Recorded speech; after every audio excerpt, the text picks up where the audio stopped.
Hello, everyone. This is Chris Conde with my co-host David Scrivani Hello. and Nick Should I do wave? Huber. I don't even know where I'm Hello, waving. It's when everybody. we're recording this. Yeah, no, we can wave. We can wave because I I'll think wave we're that I think we're recording. We're trying to record some video. We don't know if it's actually going to work out. Before we get into the what do you say? The meat and gritty. Oh, the meat and potatoes, I think The meat and is the potatoes. phrase. Okay, we fuck with that. I don't I know have what I it have is, a man. gift to give to my good friend David. If you're watching the video right now, you'll notice these aren't Yeezy, these aren't Abercrombie and Fitch. This is a custom made T-shirt made by yours truly, Chris Conti. It says not licensed by the Toho Company Ltd. What did I write on this? This is not parody. We committed copyright infringement and want to be sued by Toho. We pay all court and tribunal fees. So but I'm not going to court alone. So I got David Oh God, his own copy of the T-shirt. you're roping me into this, huh? Yeah, of course. So David, you are now a proud owner of the not licensed by Toho Oh my LTD. goodness. What size is this? Is the right size? Large? That should work. Yeah. Okay. I So don't know. Hopefully the camera can see that. Look at that. yeah. If not, I'll Lovely. put a photo of it up there. Kurt's probably like, "What the fuck is this?" All right, cool. So, in I noticed that's not all you have here. of course, so for being such a good friend for hosting our studio, I'm giving you a Taco Bell cup. Oh my goodness. Um, and not only am I giving Is you it a Taco Bell winning cup, cup? Do you know? we can find out. There is as you guys may know if you listen to the other episodes of the show, Taco Bell did a collaboration with the 1998 Godzilla film, and there is these little what were they, like little holographic stickers or something that you peel off, and Yeah. you could win like a motorcycle or a 720p television. I don't even think it was that high back then. Probably not. Not Yeah. even close. 1998, absolutely not. But maybe one of those is a winner, and maybe we can try to submit it and get the prize. Maybe. I don't know though. This is like it's a pretty good condition cup. I don't want to ruin its. I feel like that would be sacrilege. And the last gift David receives today is This is the best gift of all, I feel. a copy of Godzilla the album, featuring Puff Daddy and Jimmy Page. Lovely. I don't actually have this, and I have a lot of CDs in my collection. Well, Now I have more. luckily for you, David, there's already a repo man at your house taking all of your CDs. So this will actually be the only CD that you own from now on. Jokes on them. My CDs aren't at my house; they're in my car. Don't worry, we planned for that too. But thank you, Chris. I appreciate all this. Oh, no problem. All right, so that's our cold opening. Let's get into the guest. What is the show? Nick, you have a visit. No, don't worry. Did we even say the name of the No, show? I don't Oh, think you did. this is No Croissant, and this is episode number. I should have checked before you recorded. I think it's number episodes. Let's just say 7. It's 7. If it's not, I can find out. Keep talking. I'll look it up. oh, of course. So we have our first special guest in quite a few months now. This is quite a few months. So please give it up for Kurt Carley. Oh, thank you very much. Glad to be here. It's an honor to finally meet you. Oh, thank you. Thank you very much. So Kurt, what did you do exactly on the set of Godzilla 1998? I was the guy in the Godzilla suit, the Mother Godzilla suit, and I also played one of the baby Godzillas, and I also worked on motion capture for the movie also. Oh, see, I didn't even know what the motion capture. Okay, it's interesting. All right, cool. So before we get into that, It was episode 7. it was episode It was 7. 7. See, dude, I'm such a legend. So before we get into, I want to interrogate you about the movie. But before that, I really want to know who Kurt is. I want to know the Kurt story. So what got you into film, and were you working in the entertainment industry before Godzilla? And what got you into, I guess, what would you say, like creature work? I was very tangentially working in the business. A long time ago, I started professionally working in New York City doing Little Shop of Horrors. I was in the off-Broadway show where I was an understudy doing the plant, Audrey 2, the man-eating plant. And in the last year of the show, I was not the full-time understudy, but I was the understudy they would call when they needed somebody. So occasionally I would come in for a week or so when they needed some coverage for that show.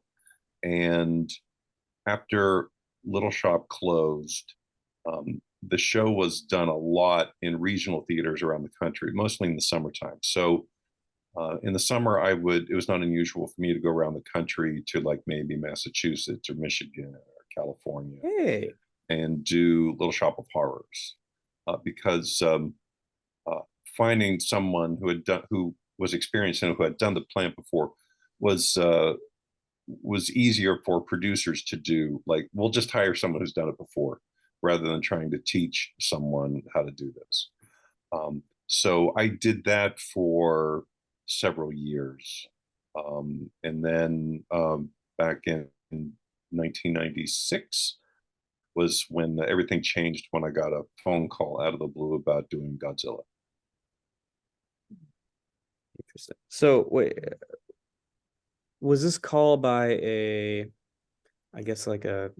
was it a casting director, or did you happen to know anyone from the production, or was this just a total random, like someone thought to look for the Audrey guy? Right. Well, I still to this day I have no idea why I got called, because like in the summer of '96, like a lot of people, I went to the theater and I saw Independence Day, and like, okay, yeah, fun movie, and I just went about my business. And then sometime in November of '96, I got a phone call, and it was a casting director for the movie, and they said the producers of Independence Day are looking for someone to be Godzilla. And over the phone, the casting person I talked to, they were very, very specific with me. They said, are you 6'3"? And I said, yes. And she said, don't lie to me, because if you're not 6'3", you're going to be angry. I said, no, I promise I'm 6'3".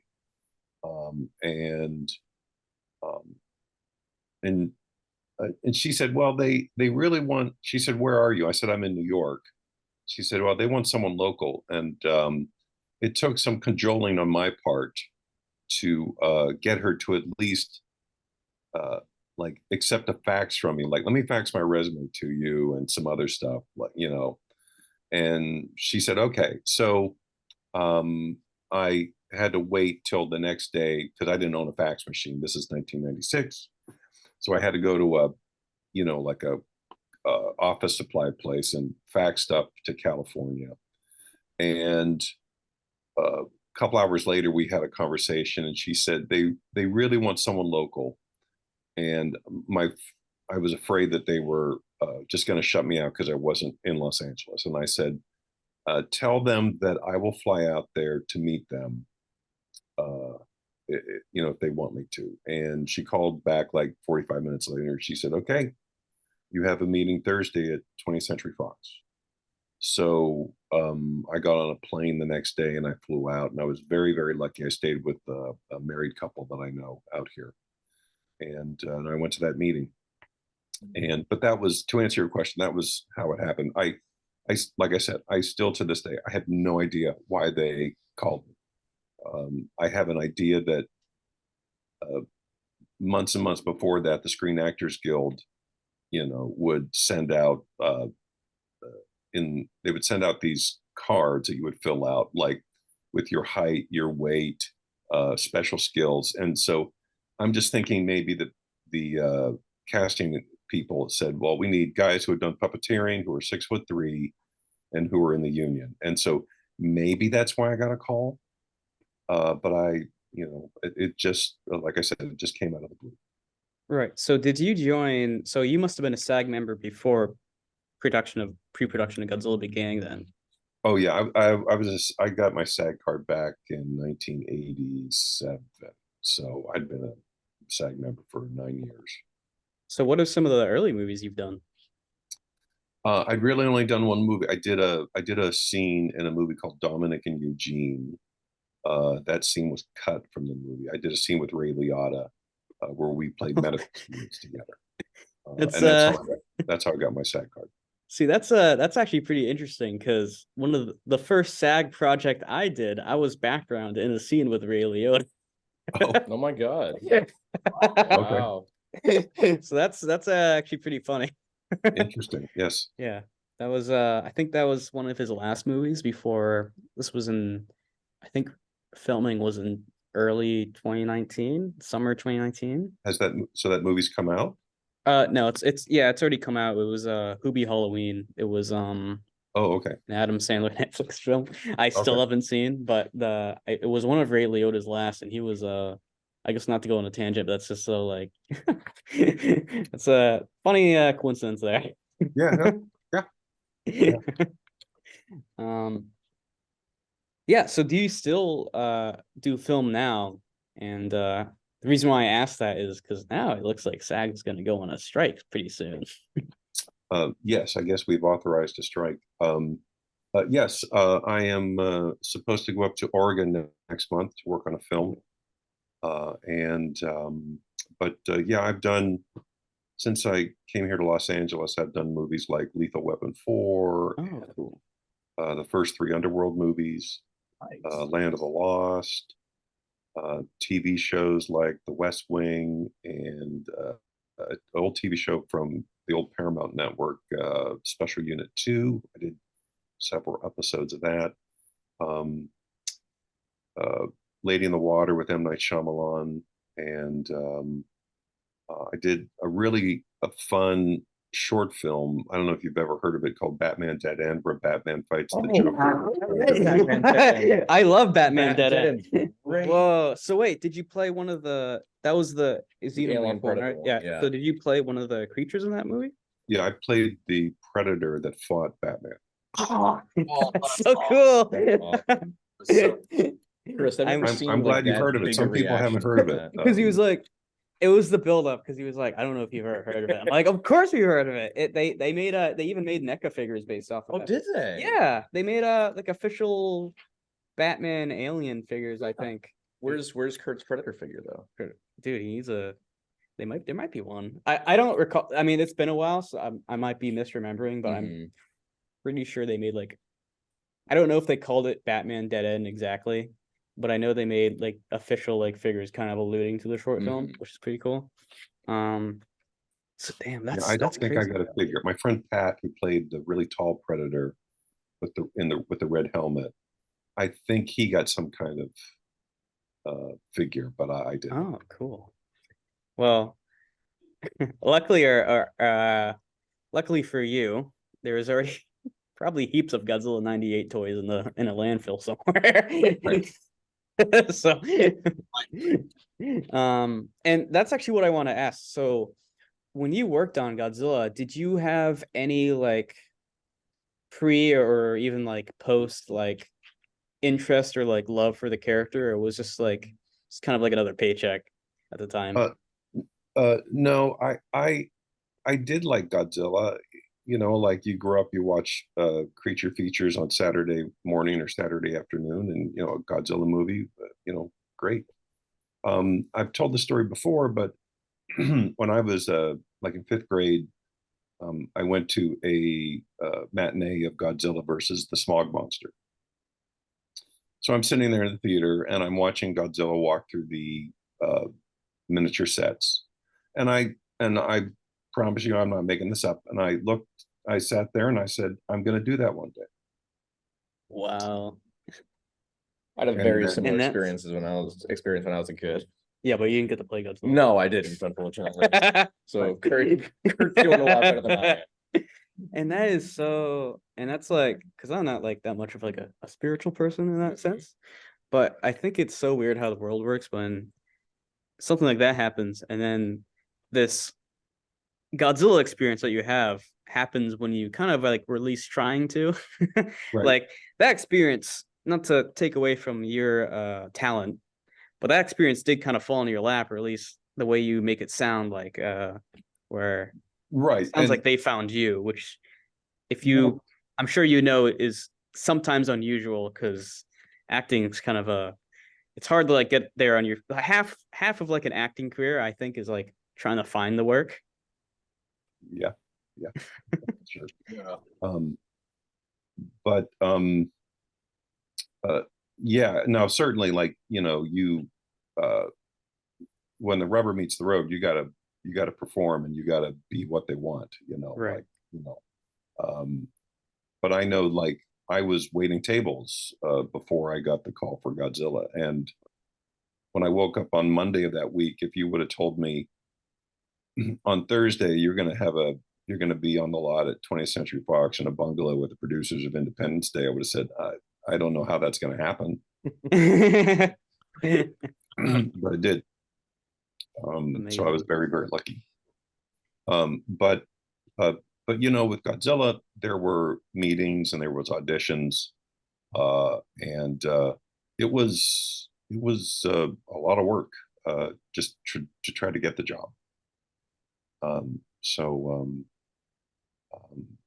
yeah, you know, like the audition process and meeting everyone and just trying to, like, you know, just try to make it to the next round, you know, because like Right. you always have the feeling like I just had a meeting, they didn't, you know, like I don't know if they're going to call me back from this meeting, I don't know what's going to happen. Then you would wait like 3 or 4 days, you know, and like, should I go back to New York, is it over with? And then, you know, you get a phone call like, yeah, we want to see you next week. So did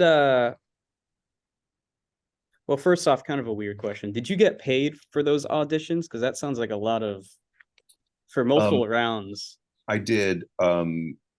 There, I don't know what the rules are, but I had auditioned so much that they did have to, when it came down to myself and a couple other guys, they had to pay us Right. because we had been at, you know, the third audition or something like that. Yeah, that might be a SAG thing. Because I know like when COVID, I mean COVID's still around, but at the height of COVID, when they were still trying to keep the film industry going, um, I was just doing background for extra money because you know everyone needed money back then. Yeah. And they gave me an extra $100 just to go to Boston and get a COVID test. Okay. So it's probably a SAG thing, I'm sure. Yeah. But also follow-up question. Did some of those other people that were auditioning, did they get completely called off, or did some of them get roles as the babies? One of the other guys worked on the movie, but the other gentleman did not. Yeah. Hmm. Okay, that's interesting. Um, so did you do anything in particular to prepare for the role? Did you base your performance off like real animals, or did you look at back at like other Godzilla films, like and or study any other like Godzilla suit actors, or is it just kind of like totally like your performance, just listen to what the director wanted? It's been kind of well documented that Haruo Nakajima, in preparation for the role in the original film, like he went to the zoo and just like watched the way animals move to like base his performance off of. Right. Do you have any inspiration from that? Yeah. I my first meeting with the producers and with some of the producers and effects people, like digital effects, um, they after that first meeting, they gave me a videotape of different like lizards and reptiles. And they were like, we want you to come next time we see you, we want you to come in and do your best Godzilla. Now, they didn't like, and I asked, I said, is it the traditional Godzilla? And they were very cagey. They didn't want to say, but they just said, you come in and do the best Godzilla that you can do. And so I went and I watched that tape over and over again. And I went to the zoo. I did. I went to the zoo. I went to the reptile cages Nice. because I just wanted to make sure that I didn't miss anything. You know, Yeah. if there was some little trick or some movement Right. that I could incorporate, that would be good for them to see. So So I that's so that's interesting because I assume you didn't know about the Nakajima story with the zoo. So I mean, I'm sure that's probably just like also super common with like creature actors too. Mm. But that's like a interesting parallel. Yeah. Do you still have that tape that they gave you? I don't. Gosh, that's a no, I don't. I don't know where it went. I think I uh, I probably lost it in the move, Hmm. from New York to. Any extra insight, Nick? Because I know you were Nick was he had like very extensive knowledge about like even the just the making of the suit, straight from Patrick Tostopoulos. And I kind of wanted to like ask too about like the stilts. The stilts must have been a surprise then. I wanted to wait till you were finished with yours, Chris, and then I'll go ahead and ask. Oh, sure. I'll just ask about the stilts real quick. So you must not know about or did you know about the stilts and the I want to say like more T-Rex positioning of the character. Right after we got hired, then you found out about the legs, and some people we would have some people come in to audition to be baby Godzillas, and they couldn't really handle the legs. Other people could put them on and you know get accustomed to them pretty quickly. Um, they were made by a guy named Kevin Molman, who's a friend of mine, and he has a company where he makes his own. He makes prosthetics for people, and these things were custom made for you, and they were made of carbon fiber and other materials, and it made your job so much easier because you had something custom made for you. You weren't just kind of jammed into some generic stilt, which would have been uh, really challenging to work with the weight of the suit on your back, and all that weight being stressing your legs.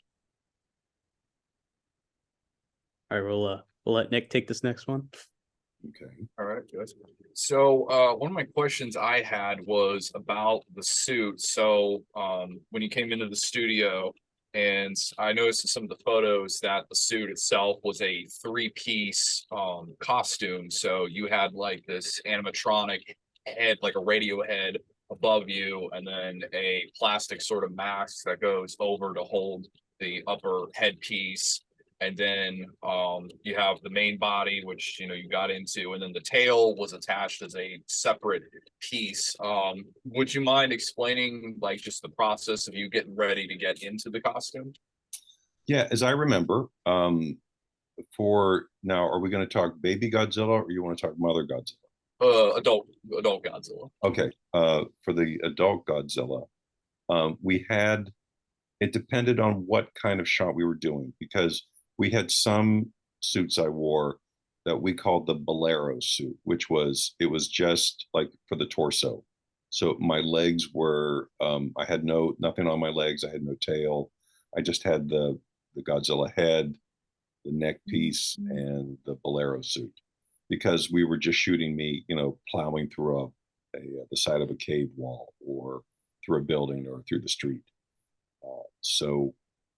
But for the mother Godzilla suit, as I remember, you put um, your legs go in first, and then your feet go into the leg extensions, and then they adjust.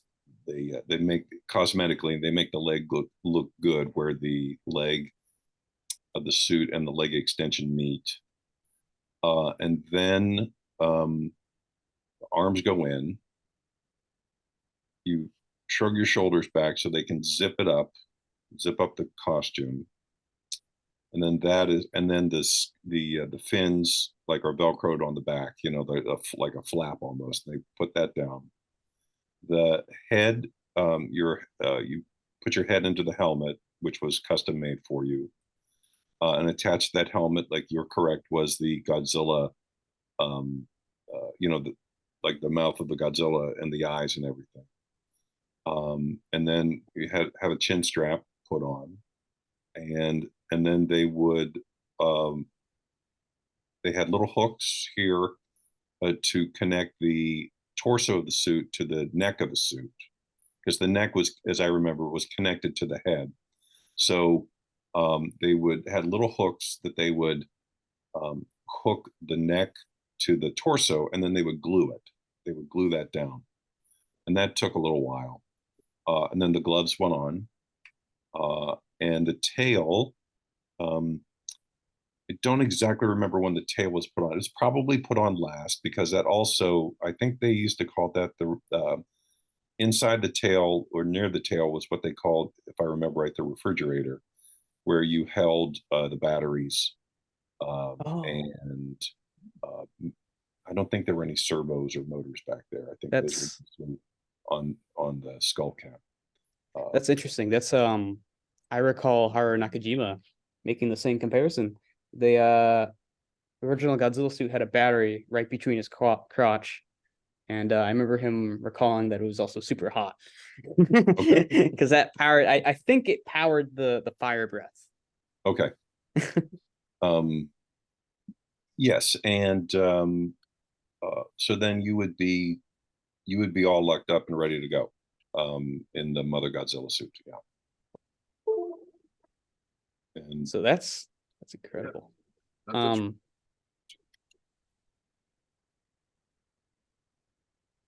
So I actually, on the topic of the suit, did you see a recent video that the was it the Sony Pictures like a lot official Instagram posted? Oh yeah. They posted photos of the suit and the baby Godzilla suit, and okay. they took they made like a little skit, fuck that up, a little skit with the remaining withering baby Godzilla suit. It didn't even look that bad It really for didn't. 25 years on. I know the adult or the mom Godzilla suit. I recall the nose is kind of like almost Kind of like drooping. drooping.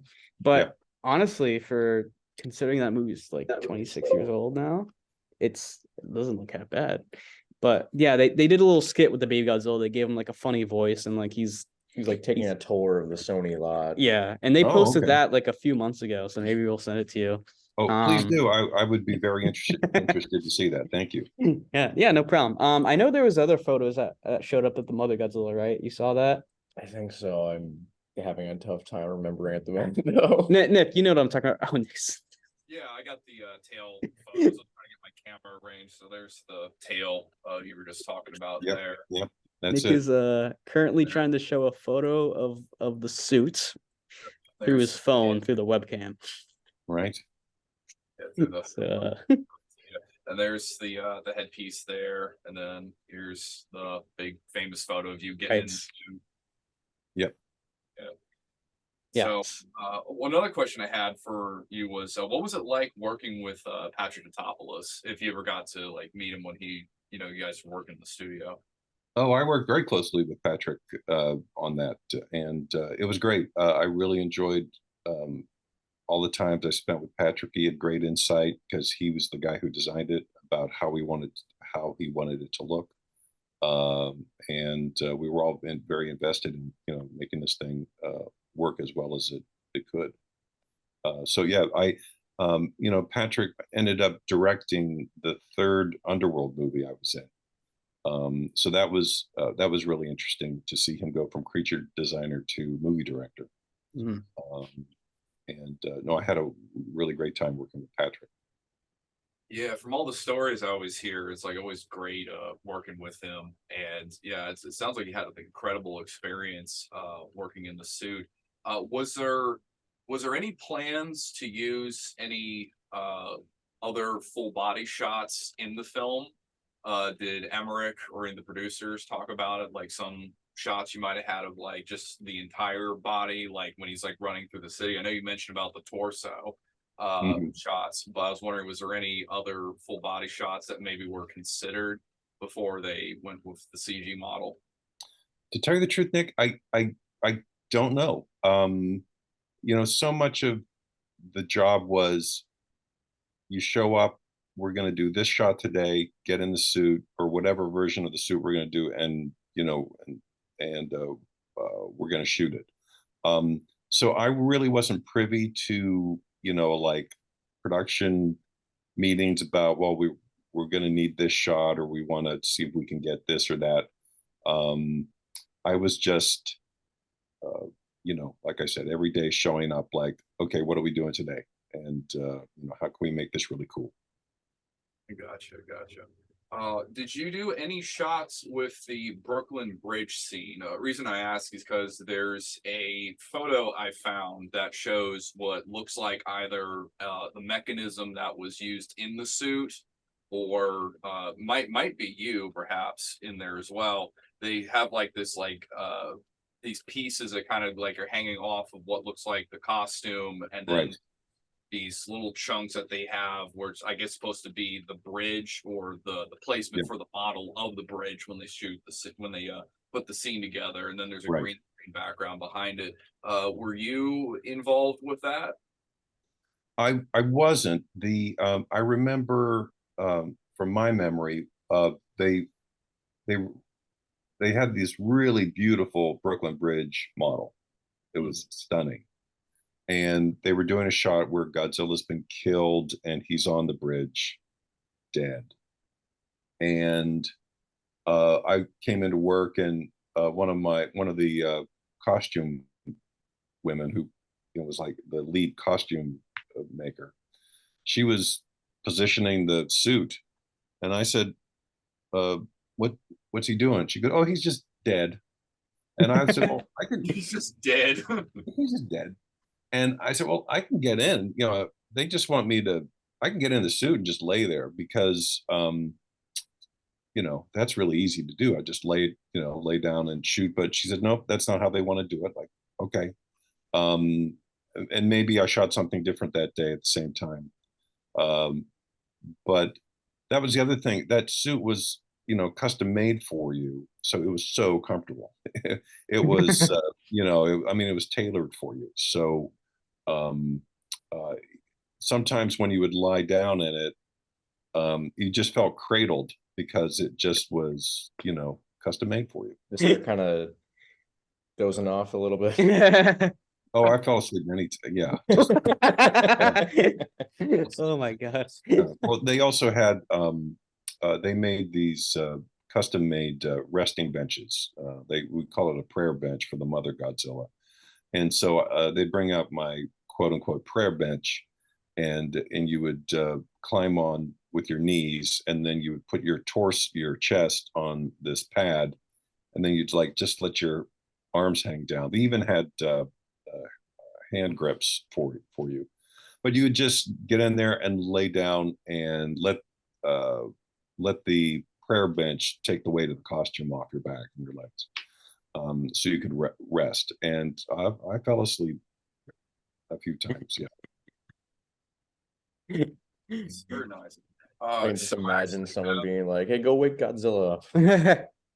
So I actually have like an old friend to reunite you with. Okay. Yes. Great. Ring a bell. Where'd you get that? Okay, so this is one of the masks that they produced when the movie came out. But what's cool Okay. that it was made from the same headpiece that they used in the studio. Oh. Okay. So it's made from the prop molds of the costume head that you wore. Basically. Okay. So it's not the same thing, obviously, but it's the same mold. Right. Pretty darn close. Gotcha. But yeah. I brought it for the occasion because we had. Oh, well, thank you. One of my other questions I had too was, so I heard that you got to meet Nakajima, right, in Japan at one point. And this is the gentleman who did do Godzilla versus the Smog Monster, correct? Am I? Yes, Correct. Yes, exactly. I did. I've never been to Japan. I met him at a convention in Pasadena, I think it was, Oh. or Burbank, and he was very, very gracious. He was very nice, and I got to tell him my little story about seeing him on Godzilla versus the Smog Monster, and then I played the American Godzilla, and I have an autographed photo of his. Of course, he doesn't speak English, and of course, I do not speak Japanese, so we were doing everything through an interpreter. But he was very gracious and very nice to me. Yeah, I think have we all met Nakajima? I have. Nick, did you? I said I haven't met him now, fortunately. Oh, okay. Get off the call, Nick. Yeah, he's one of the most humble people I've ever met, I think. Right. It's certainly very special. Did he say because I feel like I've heard this story before. Did he say something funny about the 98 movie, or was that a He may have, and I certainly took no insult if you know, I took no one's if he did say something funny or had an opinion about it. I didn't take any insult about it whatsoever. or was it that you apologized or something like jokingly? I Well, don't yeah, I remember. felt like, well, yeah, I know. I mean, because everyone said, like, hey, this is not really Godzilla. What am I going to do? Like I did the best I could. That's funny. So what year was this then? When this meeting? Oh gosh, that's been a while ago. I would say at least 10 years ago. Wow. At least. Oh my god. Well, I met him in 2015, which is getting up there. God. I suppose I could go back and do some research, and I know there's some video about him and I meeting, but Right. I don't. I mean, if you happen to have a photo of that, we would love to see it. Oh, I think you yeah. can. I don't think I have. I'll have to look. I'll have to look. Right. I may have a photo somewhere. And that's so interesting. I don't think, from what I recall, I do not think there is another Godzilla suit actor that did both suitmation and or Motion just capture. motion capture. My brain's working at half speed. Yeah. Wait, the Shin Godzilla did. Shin Godzilla did though. Shin Godzilla didn't have a suit though. They did build like a head prop thing, Right. body for it, so how do I put it? It kind of counts because like yeah.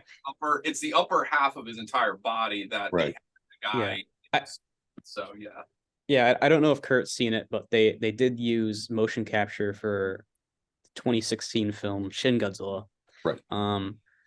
That film, the motion capture was done, and they used the motion capture artist had both it looked like a unpainted like plastic or resin head with like a jaw that moves, and then I believe he also had a tail, and I suppose that helped with like the actual performance in some way. Right. Yeah, I could see it helping. Yeah. Right. We're actually about to kind of cross paths with another Godzilla actor pretty soon, coming up in September of this year at the Northern National Convention. Was he going there, Kurt? That's what it says. Oh, yeah, in Winnipeg? Yeah, Windsor. Because TJ Storm is going to be a guest there as well, who's done the motion capture for all the Monsterverse films as well. Okay, great. I've certainly heard of that individual, yes. So yeah, I mean, no offense to you, but if you guys were to ever fight, my money would not be on you. He is I agree. I agree. I've met he is a big guy. Right. And he's a very nice guy too. I met him in California at what was it called? The Power Ranger convention. That's like also a kaiju convention every other year. I don't know. Couldn't tell you. But I did meet him and all the other King Ghidorah actors too. That was probably, I think that was right before COVID. So that's interesting. No, you guys got to meet. Yeah, have you guys ever been to this Godzilla con in Chicago? Oh yeah. Yeah. Well, I've been going for 10 years now. Yeah, I've me only too. been twice in my life, but hope to change that at some point. Right. I've been trying to get in there last couple of years, and I've been unsuccessful. So I mean, like to be a guest. Yeah. Oh yeah. That's No, happening. you know, I understand it's their show. They want to run it the way they do, but I did notice that they were, I guess, showing the '98 Godzilla at their They convention. are, because this year's the 25th anniversry of the film. So they're showing. Yeah, Maybe. so I was like, well, you know, I sent them an email like, hey, I played Godzilla. Would you maybe want me to? But I didn't hear anything. So. I mean, could we? Nothing. I mean, could we do a push? Would it I be too don't. late? I mean, Oh, I'm not asking you that. it's less than a month away. But it would be so awesome though, They would, dude. it would. It is. They're only gonna have one 25-year anniversary. I guess that's fair. If you, I'm not going, you're going. No, because if Kurt ends up going, you are going. Oh God, I'm just being roped into this.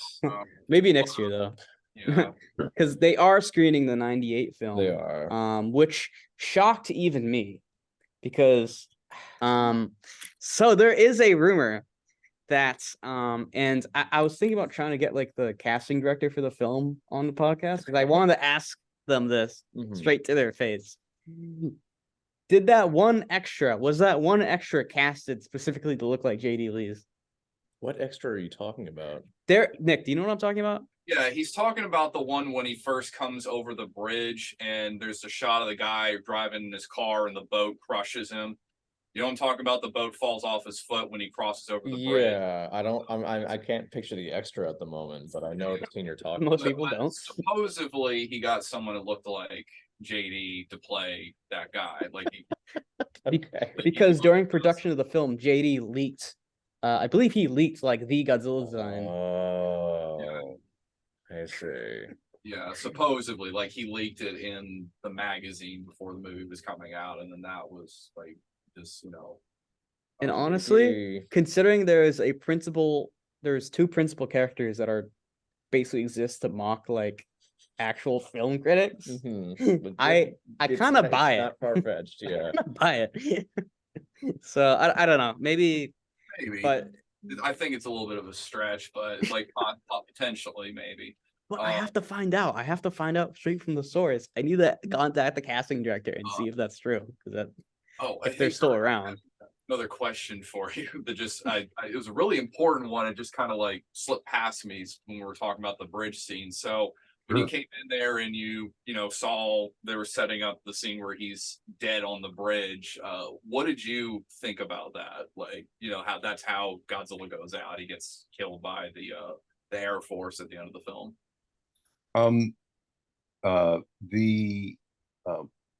That was towards the end of production, and we were certainly well onto the miniature effects unit by then.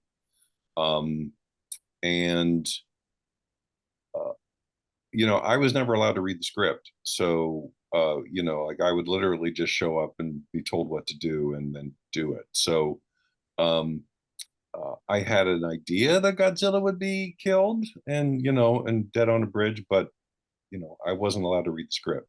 So, certainly when you show up to work and like, oh, he's dead on the bridge. Like, okay, great. Now I know.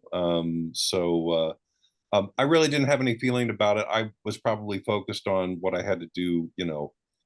Kurt, you're going to be in the other studio and we're going to be breaking through this street all day today, or we're going to, do some test shooting. So I do know that years ago I went, and you guys probably know the name of this movie better than I do, but there's a Japanese movie where the Godzilla I played is in the movie and he gets killed. Yeah, Final Wars. Final Wars, yeah. And that's a fun movie. That's very fun. I went and saw that at the Egyptian Theater here in LA. And when the Godzilla that I played got killed and everybody in the theater applauding, there was just one small tear that went down my cheek. Was that the Final Wars premiere they had at the theater? Because I remember that was like opening night, I think, is when they did that. It very well may have been. It's been so long ago I can't remember. But I thought it'd just be fun to go see the movie. I had no idea that the Godzilla that I played would be in it. I just thought that that thing is forsaken. They're never going to put it in a Japanese movie. And then there he was. I'm like, well, of course they're going to put him in the movie. They'll do that to him. Makes sense. Well, they've taken the character, they've given him new life in like some of the comics that IDW has been doing, like Godzilla Rulers of Earth. I think Okay. in the first like couple issues, Zilla, as he's referred to now, has been like he's had a resurgence in popularity because of that. Like people are actually doing like giving him the respect that I think people Right. kind of wanted from that original movie. hmm And yeah, so he's like starting to become a more popular character. Like people still don't really see him as Godzilla. They refer to him Right. as Zilla, and we've talked about this on the podcast multiple times. Yeah. But yeah, I know people are starting to kind of find a fondness for that version of the character now because of those comics. Right. And I think, yes, I agree. And, you know, a lot of the, like, the people, like the young guys who watched that movie, you know, they saw it when they were 5, 6, 7 years old. You know, they were maybe really, you know, tuned into that movie, and now they're 30 years old, you know, 31, and they're like, you know, I really like that movie. And so cyclical, and that doesn't surprise me that it's maybe getting a little more respect than it did when it came out. Did you ever see the '98 film, like when the full thing came out in the theater? Like, did you go see it at the theater at the time? I did. I went to. I got invited to a cast and crew screening, so Oh. I didn't get to go to the premiere or anything like that. But I Mm. went to.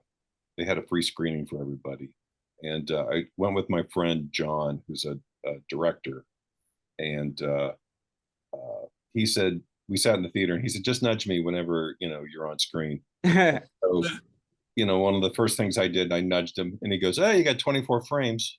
So So you didn't even get invited to the premiere, or did you just not go? oh, go. No, I wasn't invited. Wow. Um, You're the title character and you didn't get oh, invited? that's not unusual. That's not. Wow. Yeah, that's, I mean, unfortunately, I know that's not very unusual. And that's like, man. Yeah, there's a few I think roles within the film industry that I feel like by the people calling the shots, they see them as very not valuable. Right. Yeah. But I mean, you played the title character, and not only did you do the summation, you did the motion capture too. Yeah, I never expected to go to the premiere in New York City, and I mean, if I got to, that would have just been, you know, icing on the cake. But it never. I never had my hopes up for a second. Like, oh, they should have let you gone in the suit. Yeah, I suppose. I mean, that's what they did for Final Wars at the Gromas. They did do that. Had Tom Kitagawa on. Wait, did you go to the Final Wars premiere in LA, or did you just go to like a random screening? Like I said, I think I maybe went to it. It was so long ago, I can't remember. I did see it. I'm pretty sure it was the Egyptian, but I can't definitively say if I went to the. Right. Because I do recall Tom, which is his English name, kind of, the suit actor for the Final Wars Godzilla. I believe they pulled out the suit. They it might have been the same time they also presented the star on the Hollywood Walk of Fame. And I don't know if it was the same suit or if it was not a stunt suit, not a hero suit, but like a promo suit. Yeah, publicity suit, because it shot vapor and stuff. Sorry, I'm going on a tangent a little bit, but but it would have been funny, is my point.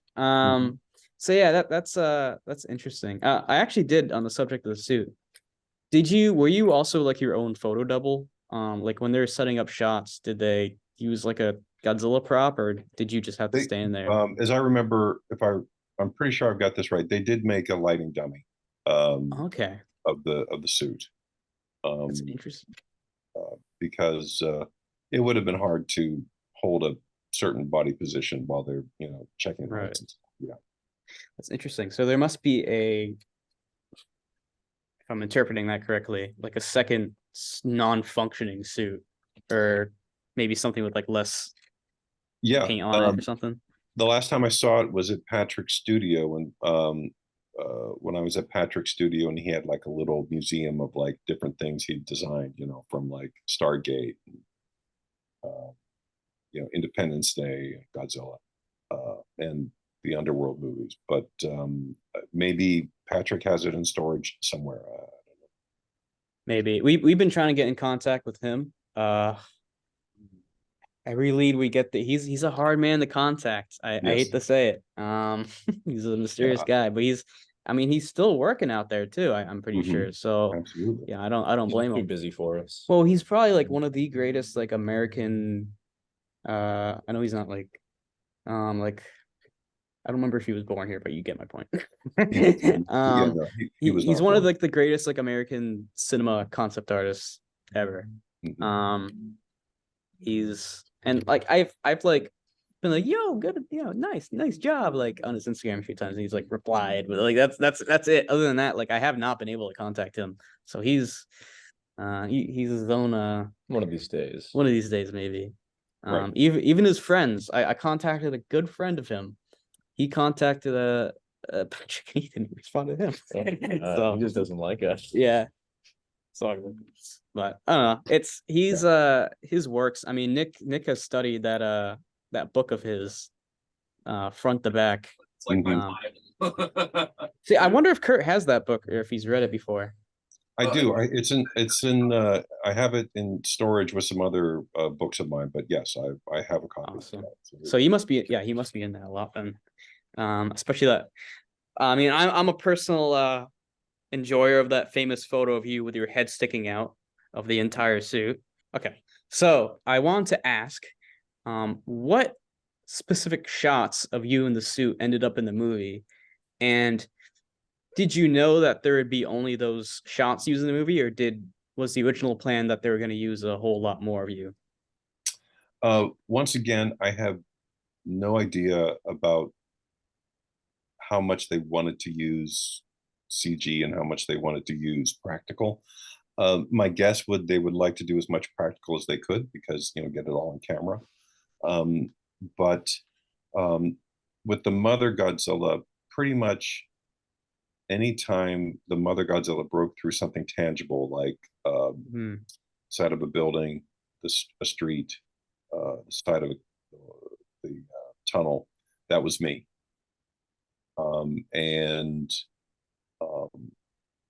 Now the producer said like we didn't use any of the motion capture that we worked on, and I'll take them at their word, but there's a fish trap sequence in the movie where they have some fish set up, and this is not I forget if it's the first fish trap sequence or the second, but Godzilla comes in and the army's there and they start shooting at Godzilla, and it turns around and takes off. And I know that I worked on that sequence with the director for about 8 hours. And I remember the director, Roland, pretty much letting me do the scene the way I wanted to do it. He didn't give me too much direction. So when I went to see the movie and I heard like there's no motion capture in the movie, well, when I saw that scene, I said, boy, that looks like me. Because I said like step, stop, look. Yeah. Step, stop, look. So maybe they used it like as a template. And right. I'm not saying the CG guys traced over it. That's not what I'm saying. But like this is the flavor we want to have. But yeah, like I said, when I saw the finished product, I was like, I knew exactly every beat of that scene and like when he's going to stop and turn and look. And so. Right. So I was going to ask if you knew. I mean, I think you answered my own question, but I was going to ask if you knew if they rotoscoped anything or based it off your performance and maybe use that when they were doing the CG. My answer is I don't think so. I have no idea, but I don't think so. I know they had a really good team of CG people who worked really hard trying to get that, make sure they got to the release date. But yeah, I really can't answer that. I just don't know. Okay. I have another question based off something that's not super well documented. And I was hoping that you maybe had some insight on it.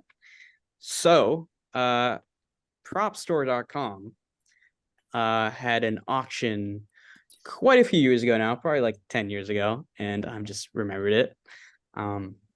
they were selling, along with their Godzilla 98 props, a cat skeleton.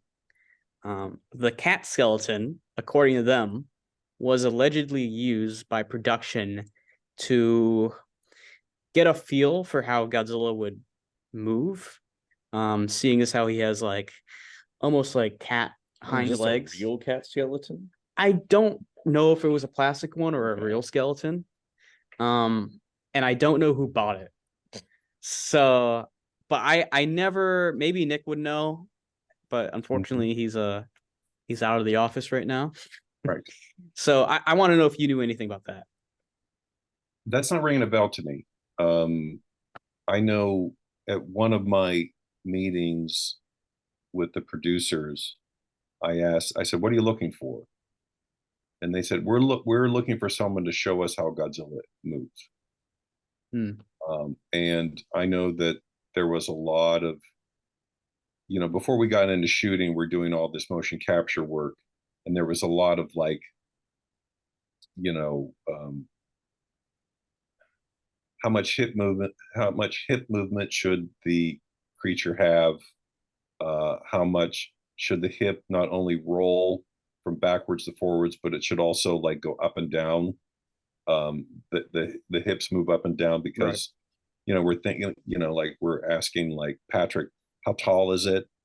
How long would the stride be? Would it be 2 city blocks? Would it be a block and a half? I'd lived in New York for 10 years, so I had a really good gauge for like, how long a stride should be compared to a city block in Midtown in New York. But there was, and there was discussion about, should the head be below the hips? Should the head be above the hips, with the tail? And there was a lot of discussion about that. Maybe somebody had a cat skeleton. I don't remember ever seeing one.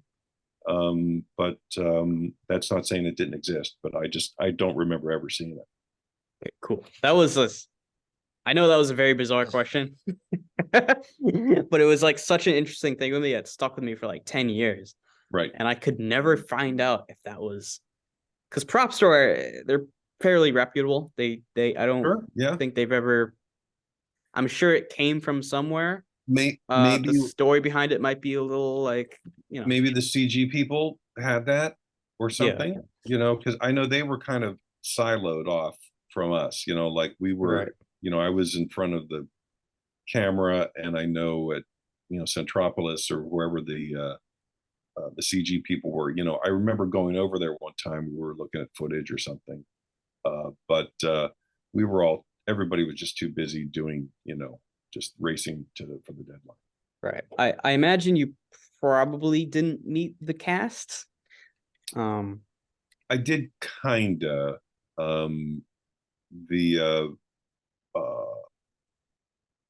mean, I certainly was around them a lot in the Madison Square Garden sequences, like Jean Reno and Matthew Broderick and Maria and Hank. Yes, I was certainly around them a lot. But of course, I was, when I was a baby Godzilla, most of the time I was bolted to the stage floor, so I couldn't walk. Oh. And they had their job to do. So, but I remember Maria came over one day and introduced herself, which was very nice. But so I didn't officially meet them. But I know I accidentally hit Hank Azaria in the head. Oh man, the chin of the baby Godzilla. Yeah, so that's interesting because I actually did notice that in the movie when they were very visibly practical in the film, the babies didn't look like they moved their legs that much. Yeah, we were all bolted to the stage floor because we had so much more mobility with our torsos because we didn't have to worry about balance. The balance issue was pretty much element was taken away. So we could just focus on performance rather than balance and performance. Okay, so did you ever walk in the baby Godzilla suit on camera? We tried to, but I think it was a Friday, and it was like one of the last shots of the night, and they put Preston in a suit, but it didn't really go right. And Roland decided we'll just shoot the CG. Interesting. Okay. So I do recall there were a few, I don't remember if it was a couple or like more than two Baby Godzilla suit actors. I don't know if it was a test or some kind of audition, but they were on stilts and running across, I don't remember if it was a room or like a gymnasium. This was footage from a short Animal Planet segment about the 1998 Godzilla film. Did you happen to be in that footage? I think I was, and I think I know the footage you're talking about. I think we all have like white t-shirts on, and Right. we're all in our custom-made leg extensions. Yeah, that was. They got a rehearsal space for us, and we would go there and just train and practice and work out. So yeah, I was part of that with all the other guys. So was that before they were officially casted, or was that after? Oh, that was after they were all cast. Yeah. Okay. I figured, because I figured they wouldn't record an audition like that. Yeah. So that's interesting. So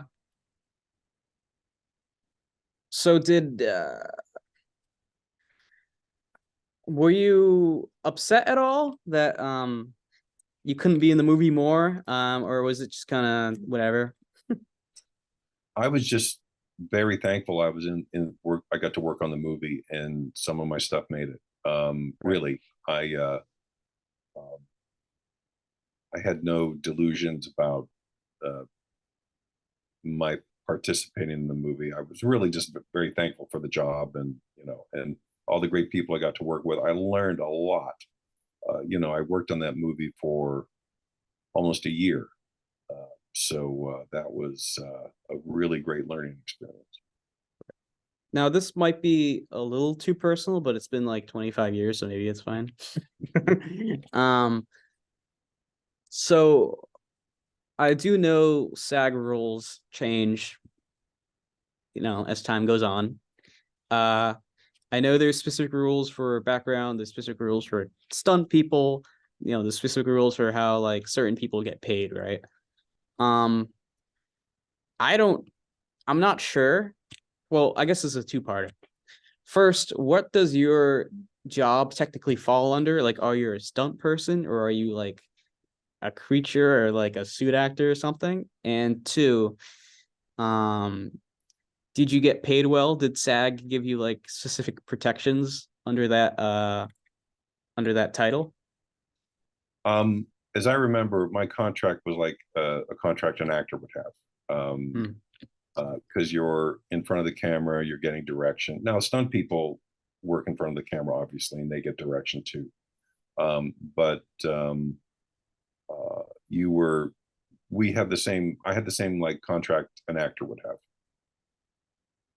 And they put you on I was on a special contract. I don't know if it still exists. It's called a Schedule F, where they pay you X amount of dollars a week. Whether you work or not, you still get paid. Okay. But I had because I worked on the movie so long, I had this thick contract, that I had to sign, with all this, stuff, and like, they own your likeness in perpetuity throughout the known universe and all this stuff. But yeah, you treat like most. I think just like every movie I've ever done, you get treated. You have the same contract as an actor because you're performing. Yes, you're maybe under 2 or 3 inches of silicone or foam rubber, but you're still an actor performing in front of the camera.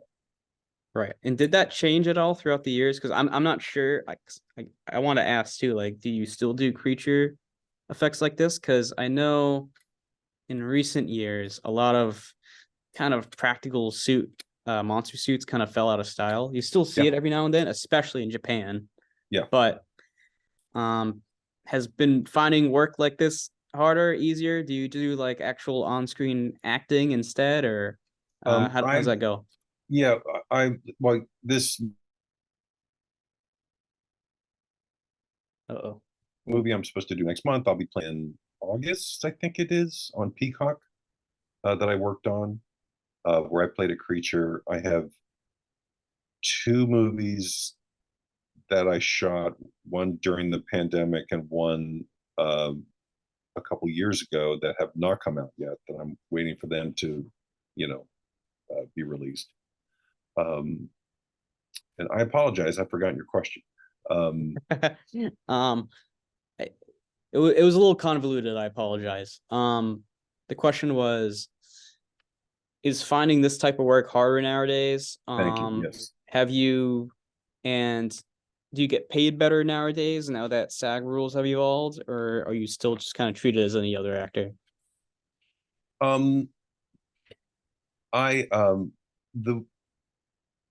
there's less, in my opinion, there's less work, a little less work than there used to be, because maybe they're not making as many of those movies.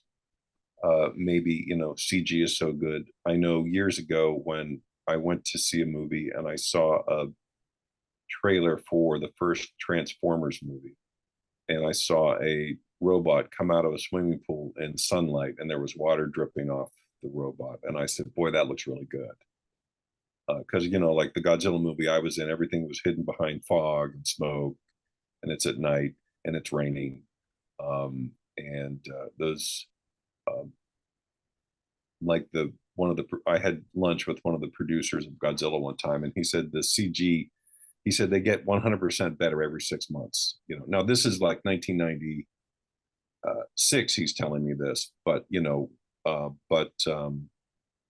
but I could see that. Yeah, just every 6 months, they just make this quantum leap, and what they can do and how good it looks, and how fast they can do it. Of course, now we've kind of like stagnated on a lot of Yeah, stuff. it's stagnated in some sense, but also now we have AI, which I can just CGI a person and make it look real. Right. And it's kind of getting to the point where, like, maybe I think we went a little too far. But I think even now, with the most modern technology in 2023, there is a lot of use cases where practical effects still look better. No, 100%, yeah. And it's like, even in the Marvel movies, they use too much CGI. Like, I don't think there's any good reason other than like stunt scenes where we should be CGIing the entire Spider-Man suit in any given scene. No. Absolutely. So it's I wouldn't say it's a lost art, but it's super underappreciated by studio standards and even to an extent the audience. Yeah. And well, I mean, obviously the reason for that is because digital effects artists aren't unionized. Yeah, that's the real reason. Yep. It all not to get too political, but I'm big into like unionization and like making sure everyone gets their like fair share, and the actors have their union, digital artists don't. So it's it's rough. They'll so Okay. ultimately it's like whatever is most convenient and cheaper, at least in my opinion. Yeah. And regarding pay, you just negotiate what you can get with your agent, and Right. just like an actor would. It's interesting. So it's okay. So it's a lot closer to like I guess like any other principal actor in the film. Okay.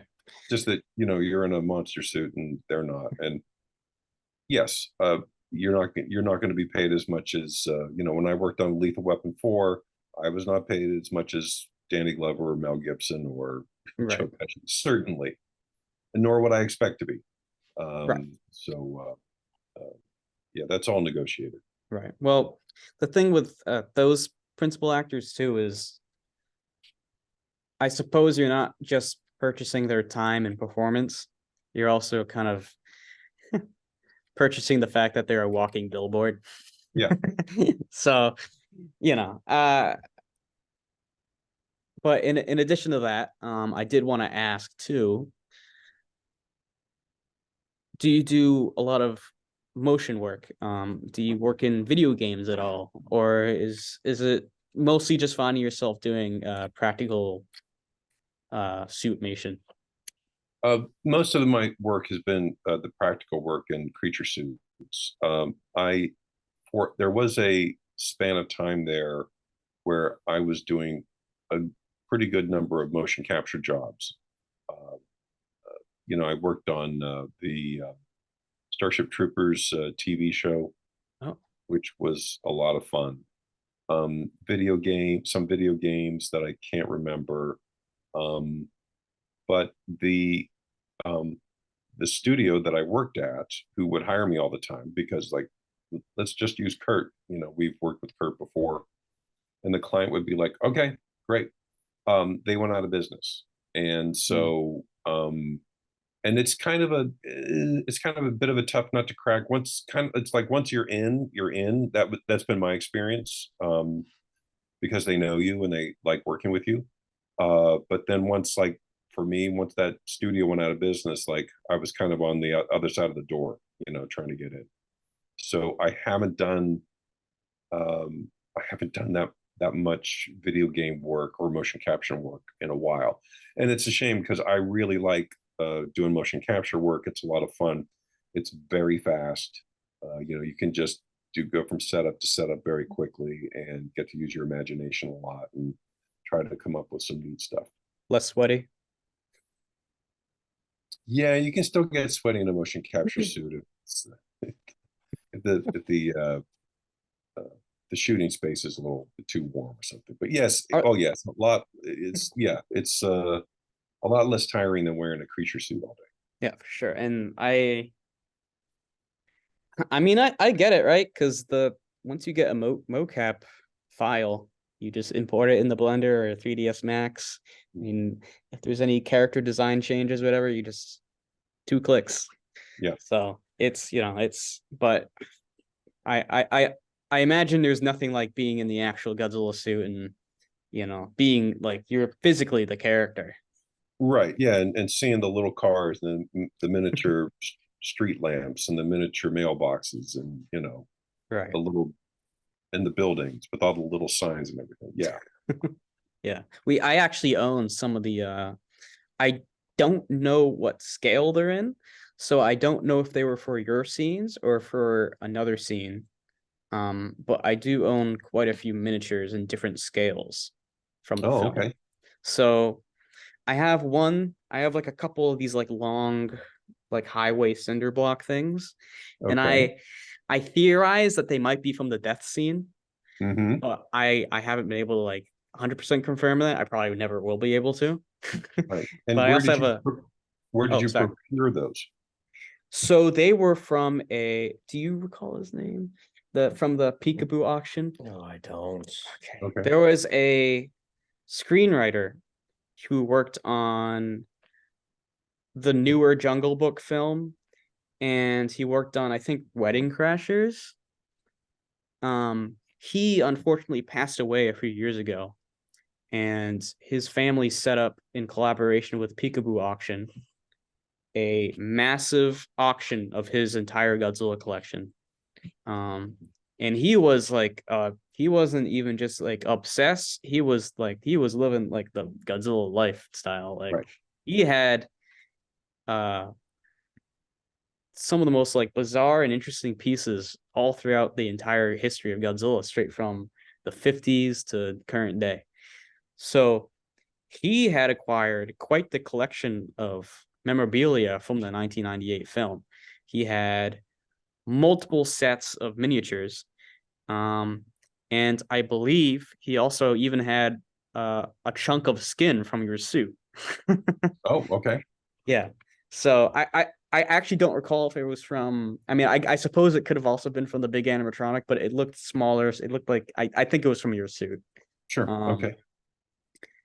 And he might have had he had a lot of like seats from the Madison Square Garden, which I now have. Okay. I bought his a little miniature pigeon, some street signs, which you mentioned. Okay. So sorry, that's a little tangent, but a little interesting. They're around. They're around. There's I know there's a few collectors, some items. There's some silicone fish out there. There's a lot of eggs. I own one of the eggs. One of the big they're out eggs? there. They're like this big. Oh, okay. Oh, from Yeah. from a model. Okay, yeah, yeah. Right, Yeah. right, right. Okay.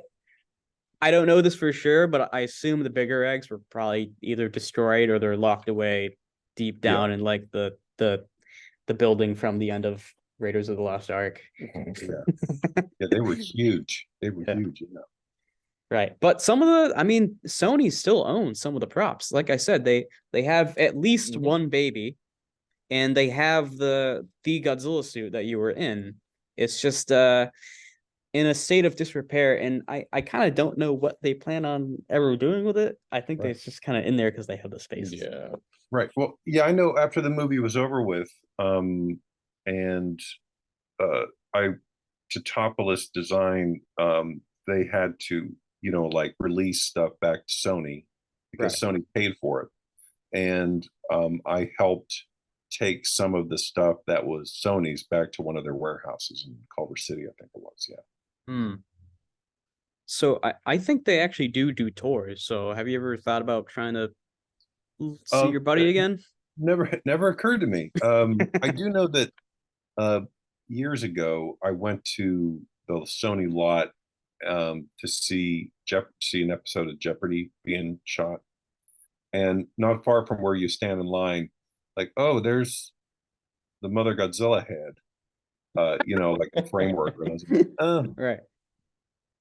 Memories. So That's so interesting. So I had a question. I don't know if you were aware of the potential that this was initially thought of as a trilogy, and obviously the film didn't do too well, but there was a story treatment for a potential sequel by Tab Murphy, who did the pitch for it. And I don't know if you've read it at all, but regardless, would you have, had they actually went into production with that film, had they asked you back, would you have come back for it? I would have, absolutely, 100%. That's the first I've ever heard of it. That's very interesting you say that, Nick. But yeah, absolutely, I would have loved to have gone in. Yeah, because the film would actually have Godzilla fighting another monster, so you would have had to. Interesting. Yeah. So I wonder. So yeah, that I mean, if you want to learn more about it, we have an interview with Tab Murphy. But that so that was a short-lived pitch that they wrote for Godzilla 2. I mean, I'm sure you must have heard that they're probably planning a sequel. I mean, it ended in a cliffhanger. Right. Yeah. So they were planning a sequel, and in the initial pitch, which I don't want to act like this was definitely what they were going to do because it was literally like the one and only like pitch they did. But Godzilla fights a giant insect monster. Okay. But he has multiple adult babies. So I wonder how, only one can, imagine like how much CGI and mixed with practical effects they would have done for that. Right. Yeah. Like I said, that's the first I've heard of it, but I would have been more than happy to do that. I know one time the producers, I was talking to one of the producers, and they said that they really they were trying to get me to be one of the helicopter pilots. Oh. And that would have been a lot of fun, but they said I was just too busy, doing motion capture or, the being in the Mother Godzilla suit or whatever, just, to because you work just every day. Right. So that was that intended like kind of like as an in joke for them? I guess so, yeah. And maybe they were just trying to throw me a bone or something, but Right. That would have been a lot of fun. Yeah, because then you would have got. I think you would have gotten. I think the helicopter pilots speak, so I believe you would have gotten the second principal role credit. I don't know if that counts as one or two then, but. Oh, I'm sure they had it worked out. They don't have to pay me anything extra. Yeah. Oh man. Yeah. So I had. I believe I had another question. Oh right.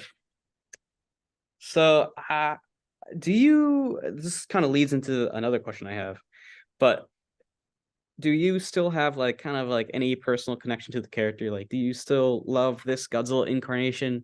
Did you buy any of the toys or any of the merchandise? I didn't.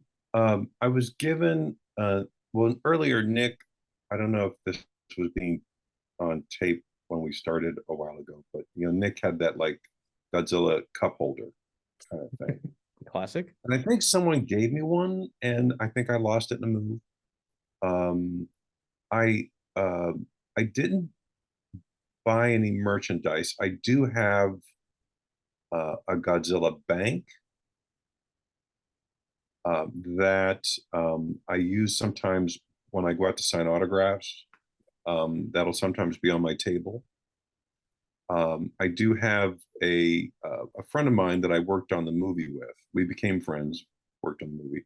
He bought one of these Godzilla, like posable Godzilla statues that's pretty big. Um, and after about 25 years, I think he and his wife got sick of it. And so he said, if you want it, you can have it. I was like, sure, I'll take it. I think, my signing agent and I are actually thinking, well, if somebody wants to pay a lot of money for it, we'll be happy to sign it for them, send it to them. But a lot of the stuff I took from the movie, like we had tons and tons of fake fish everywhere. Oh, okay. And so one of my dressers, I asked her to steal one for me. So she picked up one of the fake fish for me and stuck it in her kit bag. I had that for a very long time until one day I was like, why am I still keeping this? It's just the memories. That's why. There's a few fish on eBay right now, and I'm wondering if they're the same ones. Are they? They look to be like random fish bait. Was it like this small? No, it was a full-size fish. Oh, okay. Oh, okay. I've seen those too. Yeah. There appears to be, and I don't know. I assume they're legitimate because the person selling them was also selling legit pieces. Yeah. But they were little tiny like rubber fishing like bait. Mhm. But it looked like they had more detail sculpted in, and then they made a mold of that. Maybe that was over.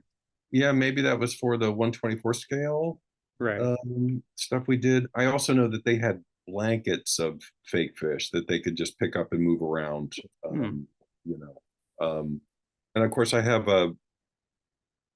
I never got to use it, but I have a director's chair and a chair back with the Godzilla logo on it, and instead of saying my name, it says Kurtzilla. Kurtzilla. Very nice. Oh my god, that's so awesome. So did you keep anything else from the set, or is it just kind of any gifts from anyone, or was this kind of like here's your paycheck? Right. Well,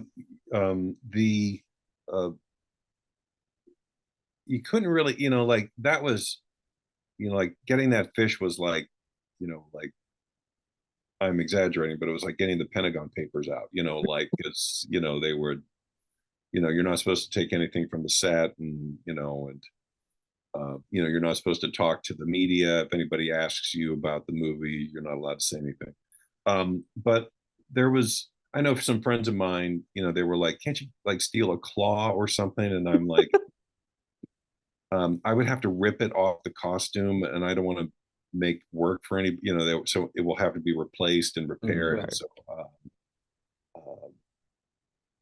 I remember after the movie was over with, I got a package from Matthew Broderick, and it had a very nice Zippo lighter in there that said, Gojira 1998 on it. I think I still have that somewhere. And I got a crew jacket that I gave away a long time ago.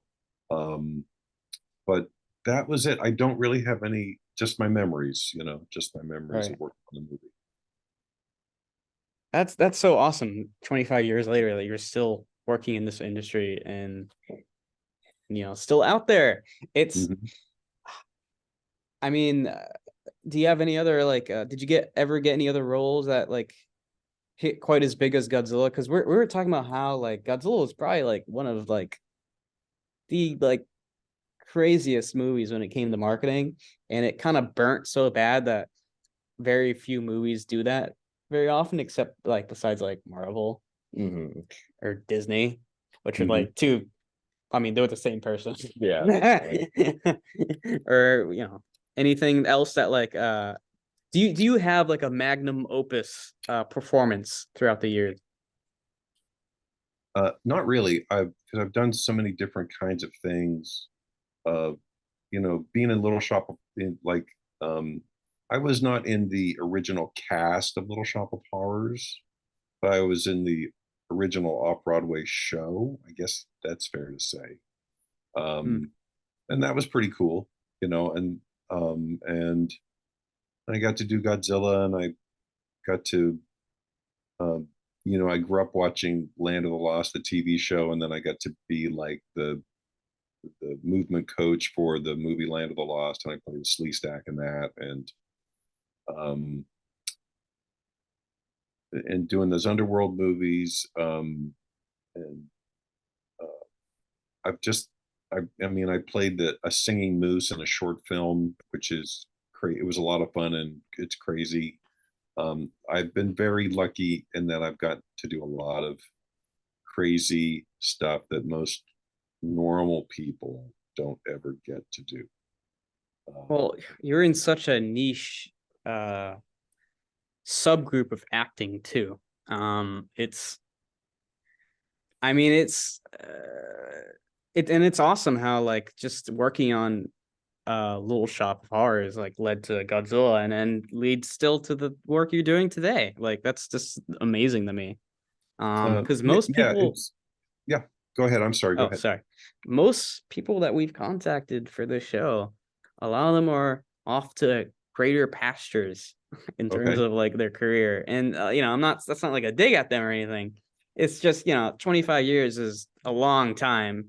And, some people like they retire from acting, they find a new, or they retire from whatever Yeah. work. I mean, I think you're actually the first cast member we've interviewed.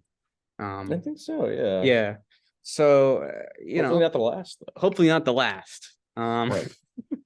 we are talking to someone else right now. I won't name who, but they seem pretty hesitant about getting on the show. Okay. I don't even know who you're talking about. But other than that, yeah, it's regardless of whoever's line of work, there's a lot of people that aren't doing the same thing they've been doing 25 years ago.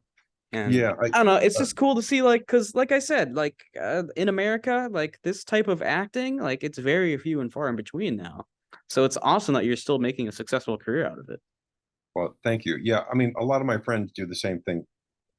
Work friends, friends, they do the same thing I do. So, we're just accustomed to it. And I know when we were shooting Godzilla and all the baby Godzillas were together, and we were sitting on a bench, and the guy next to me doubled Batman, like George Clooney in the Batman movie that he did. And the guy next to him played an alien in Alien 3, or I think, and the other guy next to me, doubled Predator in the first Predator movie. It's like, boy, and I'm playing Godzilla. Like, don't mess with us. I got Predator, Godzilla, I got Batman, and I got an alien. Oh, dude, the That's original the dream team right there. Fortnite lobby. Dude, that's awesome. And I mean, not only did you get I mean, technically you played two different Godzilla incarnations. So that's pretty cool. Oh, the yeah. baby Godzilla and yes, yeah. And I got to poke my hand out of that egg and scare Maria in a scene when she's running by. So, do you recall which one exactly you are to look out for in the movie? I would have to sit there and with you and say I'm that one. I know where I am, because you spent hours and hours in the same place, so I know where I was, but I couldn't describe it to you. If we were sitting there together, I could stop the movie and say, "That's me." And I don't think the suits are all that visually distinct from each They other. are not. They are not. No. They're very interchangeable. Yeah. So, but you purchased some of the toys. You didn't weren't too interested in anything else though. I know there was quite a few of the toys of the babies and a lot of the adult. And then even ice cream with the with the mom Godzilla in it. Oh, okay. I don't. I just don't remember. Uh, I just don't remember being on my radar like Godzilla toys. Right. Like I didn't go to a Toys R Us or anything like that, or a Walmart where toys would be. Um, it just never really occurred to me, I guess. I mean, the only thing I knew, Taco Bell, like, because the commercials were everywhere, so that was one thing. Right. Oh, and I suppose I was gonna ask if you knew about if you worked on the Taco Bell ad at all, but I don't. I think the Taco Bell ad was mostly made up of I think so. stock It was footage. stock footage from the movie. Yeah, I don't know if you know which one I'm talking about. There's a 1998 Taco Bell ad that came out. Oddly enough, I think it came out in 2005 or something. Oh yeah. Really weird. And I think it's mostly comprised of stock footage of Godzilla picking up a Doritos truck, and Mhm. they just like slap the Doritos yeah. logo on like a CGI model of the truck. And Right. Yeah. Yeah, I think it's just reused from when he's attacking the fishing, the cannery. It's Right. interesting. Gotcha. You know what? I do kind of remember that. Yeah, and I was like, that's like a one-off. Like that's very random. Yeah. Yeah. No residuals from that at all? Or in fact, do you get residuals from the movie at all? Oh yeah, absolutely. Oh, still? You still get like a Oh yeah. fat check 2023? I wouldn't say fat, but you still get yeah, I still get residuals for yeah. Awesome. That is Yeah. awesome. I guess I shouldn't poke, but good money? Okay money?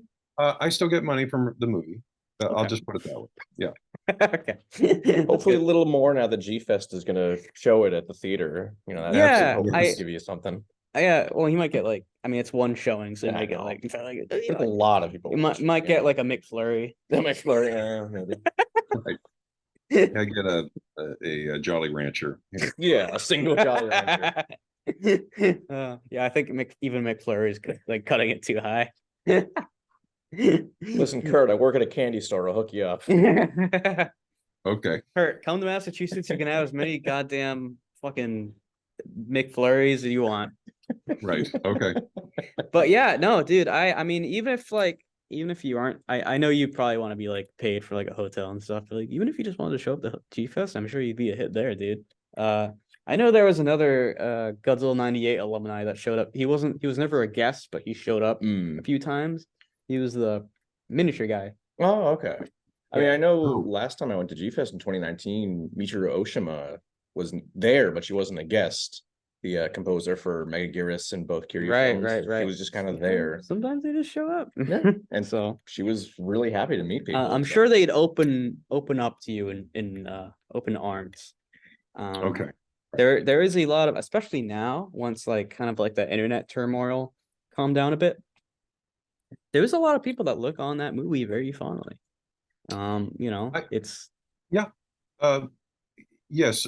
When my autograph agent initially contacted me about representing me, he asked, "Do you go out and sign autographs?" I said, "I don't think anyone would want my autograph." He said, "I think you might be surprised." And he goes, "I think people love Godzilla's autograph." I said, "I don't think so."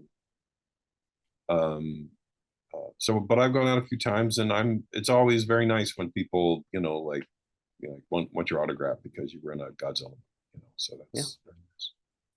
I mean, dude, and yours is, you're not even like the average Godzilla. Like you're in a historic Godzilla. You're the first American adaptation that's not a cartoon, obviously. Yeah. And I mean, shit, and you're like, I mean, you're the only American suit actor too, and you're probably the only American suit actor that's gonna be in existence ever. I for guess, yeah. Godzilla. I guess, So- yeah. Unless someone, decides to do a really old school, Godzilla movie with guys in suits and miniatures, and which I think would be really cool. If you count it, there is I forgot his name. There is another suit actor. It's been 10 years, so I don't know off the top of my head. But he played the Snickers Godzilla in a Snickers Godzilla ad. Oh, I think that's my friend Doug. Yeah. Yeah, Doug. Okay, good. Okay, I knew it started with a D. I wasn't entirely sure of his name, but I know they did like a digital concept art of it. It was very like obviously based off the 54 Godzilla, but like kind of like friendlier and like Yeah. dopey looking.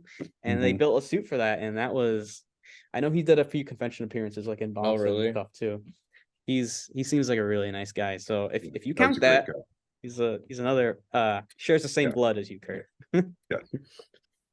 And it's when it came to the suit acting is a very, to non-Godzilla fans and non-Toku fans, it's a very underappreciated art, I think. Yeah. You know, but I mean, shit. I mean, that's like what we were doing for decades before CGI, and it arguably still looks better than No, CGI. 100%. I mean, stuff like Alien still looks phenomenal today. I will take a suit alien any day over a CGI alien. You know, and same with like, and that's like my main criticism of like the Marvel movies. Like I said, like do we need the CGI Iron Man's entire suit? No, I mean that's there's a reason like that first Iron Man film looks so good is because they had the Stan Winston studio work on that film, Right. and everything else just like kind of had that weird. Oh, I unreality wonder to if it. Kurt met Shinichi Wakasa. Does that name ring a bell? Ring a bell. It does not. Can you illuminate who that is for me? So I know that he did he either visited the set of 1998 or he just like, all I know is that there's a photo of him with the suit and he's good friends with Patrick Tatopoulos. Okay. Shinichi Wakasa, he created a lot of the suits for I think the 90s. Yeah, And I think he started.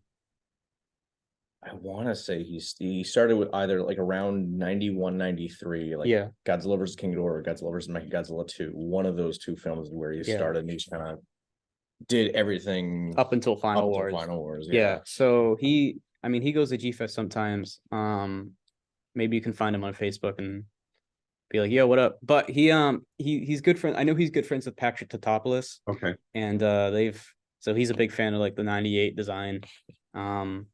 So he might, I know there's photos of him with your suit. Okay. So you know, I very well may have met him at one point, but I don't remember it. But you know, there was a lot of people, you know, going, you know, when you were shooting and stuff, Right. Of course. and, you know, lots of dog and pony shows for people like executives that you don't know who they were, like, you know. I mean, I was on set of a film yesterday and I couldn't tell you half the names of the people I met. So the fact that you remember anything from 25 years ago is phenomenal to me. Oh. But you might have a better memory than me. I'll have to see if I have. I think there's a picture of me and the gentleman who played Godzilla from the Smog Monster movie on the internet somewhere. I took a quick look at my photos and I didn't think I had one. Interesting. Yeah, Nakajima was a great guy. I mean, very quiet, I think, in his later that years. was also because he didn't speak a whole lot of Yeah, English. I know, but like, dude, there's photos of him with Christine Chapin, No, I know. just like getting drunk at the after party. I was at that party. Like, dude was, dude was like 90. Like, that's awesome. He was a cool guy. And he was kind of a badass. I think he was a pilot. Is that right? I think so. Right. I could be wrong. I could be forgetting my Nakajima lore. Yeah. But I think that was the case. And I was so like, I know he played a pilot in a film. Yeah. And I think Godzilla. I think it's interesting though that like hearing a lot of those foundations of the Godzilla suit process, like, sounds like they didn't change that much between 1954 and 1998. Not really, no. Because he still had the battery wedged between his crotch, and it sounds like he obviously, when you're developing a movie like that based off a real animal, you have to study the real animals. I will say one of the things that thankfully changed, from what you were telling us, Kurt, it sounds like the suit was a lot more comfortable than any of the Japanese ones. Because there are some stories like, oh yeah, we had to like Tom almost drowned in one. Tom almost drowned. You know, they had to like drain the sweat out of some of the suits sometimes. It would get so hot. But yeah, so it sounds like you had a more relaxing time. Which is kind of why I kept asking and poking you about the SAG stuff, because I mean, Tom, I think he's like straight up a stuntman. Yeah, he is. Like, if you watch Godzilla, I mean, you watch Godzilla Final Wars, you know, like some of the movements in that, they're a lot more crazier. Like he's like kicking soccer balls and shit. He's like jumping and he's going underwater, and you know, I don't recall if he ever did any like water stunts like that or anything like that, but that's why I was wondering, because suit mation from a lot of what I heard can be kind of a hard job. Or I don't know, maybe it's just a Japanese thing. Maybe they don't have like that much, like I have no maybe idea. they don't have a SAG equivalent. But Well, I mean, I've worn lots of suits, and you know, they can all get uncomfortable after, if you're in it long enough. Right. They can all get, you know, just imagine, you know, having to hold your arm above your head, you know, just put your arm above your head for 10 minutes, Yeah. you know. Now do that for 5 hours, you know. You know, and that's before you even get to work, you know. I mean, you're just like waiting, you know. So yeah, they made that costume as comfortable as they could. Absolutely. Yeah, and I remember one of the coolest suits I've ever seen was the suits they made for the monsters in Attack the Block. Those are some good. Those are so convincing that it's pretty easy to pretend that there's no human under that suit. It really is. And it's like, I cannot imagine. I don't think I even have the strength to get in that position. Never mind performing that. Considering that's such like an active role, it's too. Like they're like galloping on all fours. I don't know if Kurt's familiar with Attack the Block, but it's like a 4-legged creature, and I think they even might have stilts on their legs too. Maybe. But it's like they're some of the, if you see the footage of the test they did, like it's some of like the coolest suitmation I've ever seen. It's really good. Oh, cool. Interesting. Yeah, that's a movie that stars John Boyega before he did Star Wars. I think it was like 2011 is when that came out, so it was well before Star Wars. Right. Yes. So what was your experience watching the movie I was in? Like, how old were you when you saw it? You know, what did you think? You know, compare and contrast to more traditional Japanese Godzilla movies. Right. So I'll take this first because I was alive when the movie came out. Granted, I was 1 year old, so I didn't see it in theaters. Right. Yeah. But I probably would have seen it. I got into Godzilla at the age of 3 when Godzilla 2000 came out, 2 years after the 98 film. And I probably would have seen it right around then. I don't remember because this is so long ago, obviously. But I do remember like learning that, oh, this movie came out in theaters. Hey, Dad, why didn't you take me to see it in theaters? Why didn't you take me to see a Godzilla movie in theaters? How could you do this to me? Right.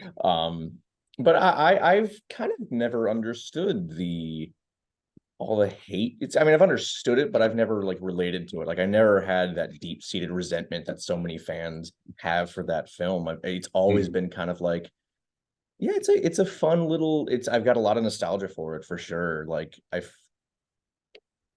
don't know if I told you, Chris, but when we did the first episode of the show reviewing it, I did not watch it for that.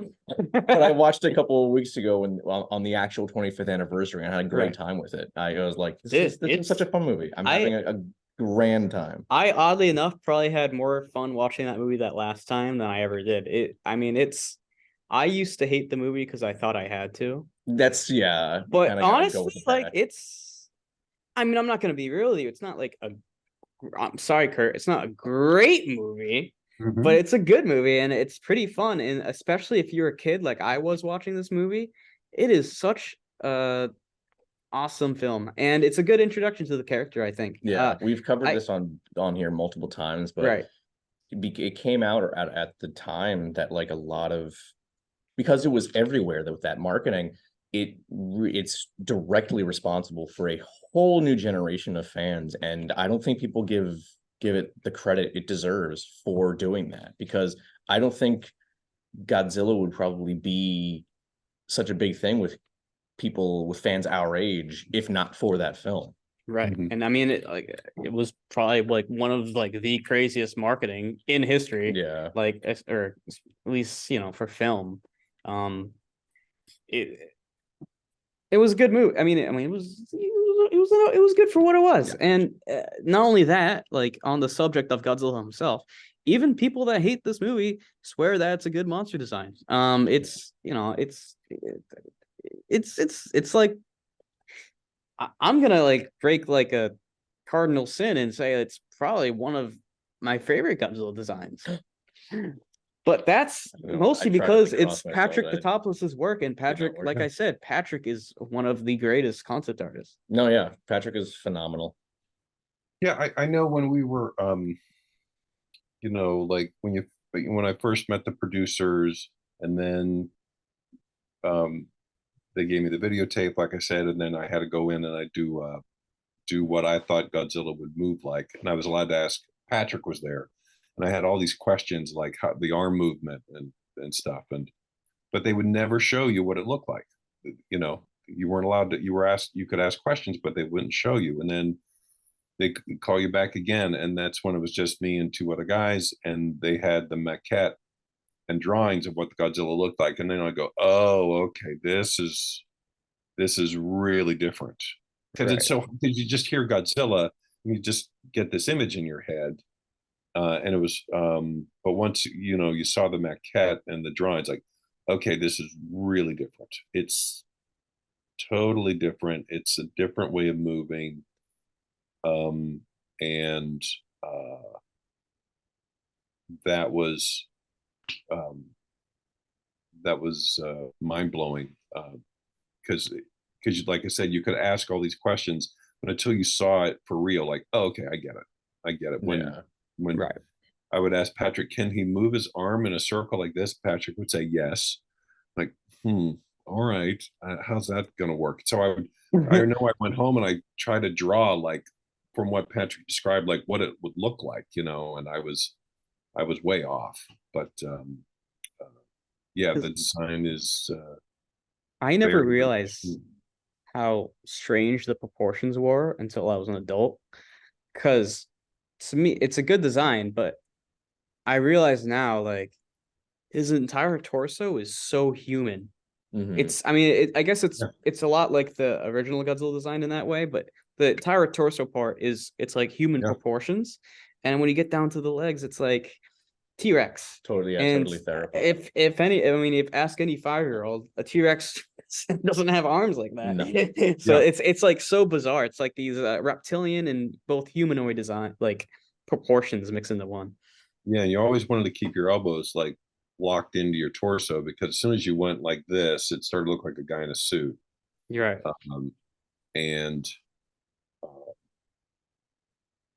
And also, like when you wore that costume, there was a corset underneath that they would like tie you up in to make sure, like, to keep that tight waist and big shoulders. But yeah, you're right. It's a very human torso. Right. So you wore a corset under that Godzilla suit. It was built into the costume. Yeah. Wow. It was built into the costume because they want it to just be as tight as possible. So when you move your arm, I know that you don't wear a corset on your arm, but they wanted the suit as tight as possible so that you keep wrinkles down as much as possible, so it doesn't look like a guy in a suit. So I wonder, because now this is making me want to see the suit firsthand. I wonder if we made the trek, if they'd let us see the suit, if that's on display. Let's go. Let's just storm the Sony lot. It's like Jan 6 for Godzilla fan. Christ, I'm not going to touch that with a 10-foot pole. We got to show them pictures of the suit. I don't have them on hand, and I don't want to stop the show for that. But it's like I said, it's in shockingly good condition for what it is. I've seen. Okay. I mean, if you see any of the other Godzilla suits, they're like completely decimated. They're before they got restored. Yeah, now that they're like actually doing some work to like have them on display for people. But I'm shocked that they don't like put this one on display. I know like Toho doesn't have it, but like even like on Sony's end, I don't know. It would be cool to have like a little exhibition for Yeah. the anniversary or something. Maybe they can do it like combine it with like Independence Day too. Um, I don't know. They're like I said. I mean, a lot of those props did get sold off. They're in like the collector's circle a Mhm. bit. Keith has a rock. Oh yeah, I remember that. I have an egg. But I don't know. It's just sad to see that they're just locked away. But I guess they technically own them, and what else are they gonna do with them? We'll just have to start a campaign. Start a change.org position. Yeah. To what? No, get the suit. Give us the suit. Give me the suit. Give Kurt the suit. It's like those movies where someone like takes something away from like some Egyptian pyramid and then like some curse happened. But dude, like everything bad that's happened in the past 25 years because Kurt doesn't have the You suit. could have made a Godzilla connection with Mothra's egg and you didn't. So to start to end this off, I did want to ask Kurt a very important question. Did you like the movie? I did. And the reason why, it was really the first movie I was ever in that I really wasn't cut out of. And it's hard for me to not like the movie because I worked so long on it.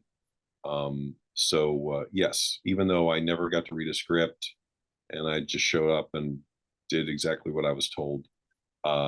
Yes. No, I haven't watched it. I have not seen it in a long time. But yeah, I've got a copy and maybe I'll watch it tonight. Oh, Yeah, I have a follow-up question. Did you ever see the animated series that followed up the movie that aired on the Fox channel? I did not. I've seen an episode or two, and actually, an acquaintance of mine was a writer, or I think a writer on the show, or the writer, my friend Bob. But no, I was,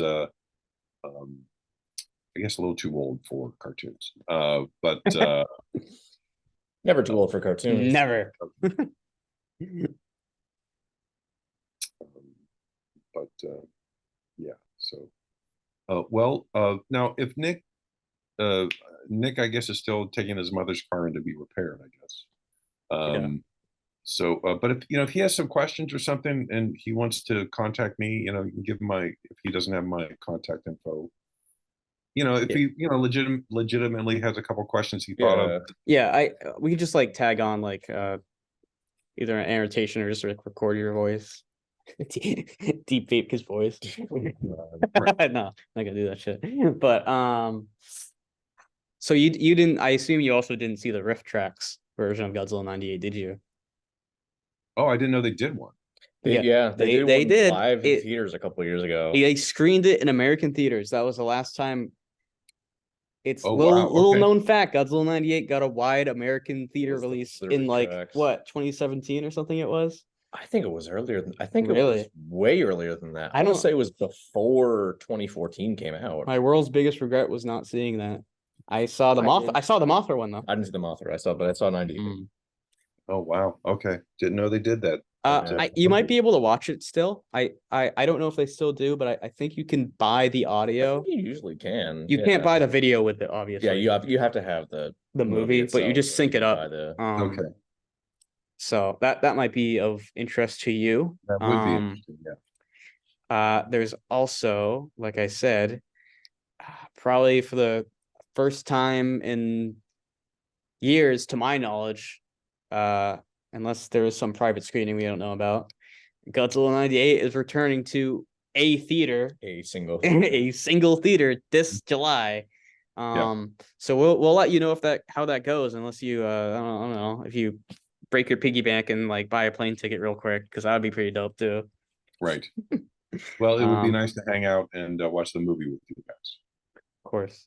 Yeah, no, we really do hope you make it one day, because G-Fest is a special, and if not, maybe you can try to hit up someone from All Monsters Attack. I know some of the people in charge of All Monsters Attack, so You might be able to pull some I strings. can put in a good word for sure. Right. Okay. And where is this Where's this convention? All located? monsters, they've kind of moved around. They've only done 2 so far. I think the first was in Indianapolis, the second was in Chicago, and then they're doing another one this year in LA, actually. Really? Yeah. They're moving it again?